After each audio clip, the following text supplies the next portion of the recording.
HarperCollins and HarperAudio present The Stranger in the Lifeboat, a novel by Mitch Albom. This is the author.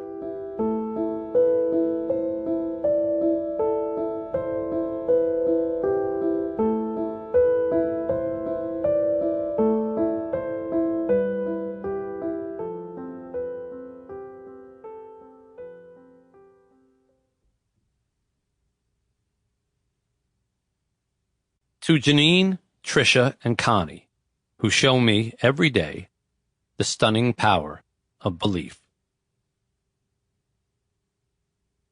1. C. When we pulled him from the water, he didn't have a scratch on him. That's the first thing I noticed. The rest of us were all gashes and bruises, but he was unmarked, with smooth almond skin and thick dark hair matted by seawater. He was bare-chested, not particularly muscular, maybe 20 years old, and his eyes were pale blue, the color you imagine the ocean to be when you dream of a tropical vacation, not the endless gray waves that surround this crowded lifeboat, waiting for us like an open grave. Forgive me for such despair, my love. It's been 3 days since the Galaxy sank. No one has come looking for us. I try to stay positive, to believe rescue is near, but we are short on food and water. Sharks have been spotted. I see surrender in the eyes of many on board. The words, "We're going to die," have been uttered too many times.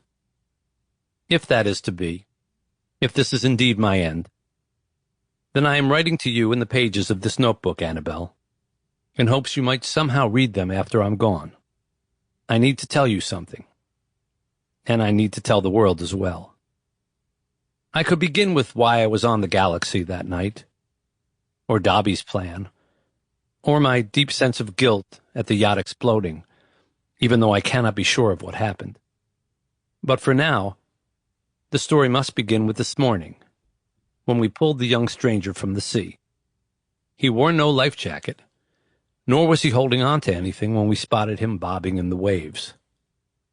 We let him catch his breath, and from our various perches in the boat, we introduced ourselves. Lambert, the boss, spoke first, saying, "Jason Lambert, I own the Galaxy."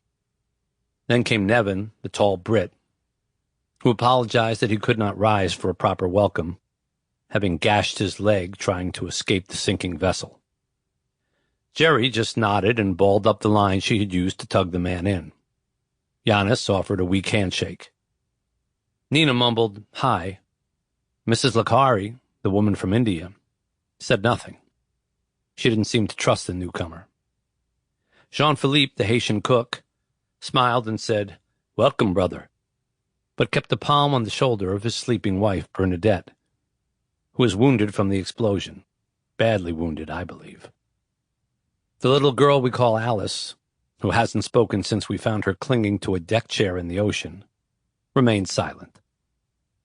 I went last. "Benji," I said. "My name is Benji." For some reason, my voice caught in my throat. We waited for the stranger to respond, but he just looked at us, doe-eyed. Lambert said, "He's probably in shock." Nevin yelled, "How long were you in the water?" Perhaps thinking a raised voice would snap him to his senses. When he didn't answer, Nina touched his shoulder and said, "Well, thank the Lord we found you." Which is when the man finally spoke. "I am the Lord," he whispered. Land. The inspector put out his cigarette. His chair creaked. It was already hot on this Montserrat morning, and his starched white shirt stuck to his sweaty back. His temples were throbbing from a hangover headache. He gazed at the thin, bearded man who'd been waiting for him when he arrived at the police station. "Let's start again," the inspector said. It was Sunday. He had been... Sample complete. Ready to continue?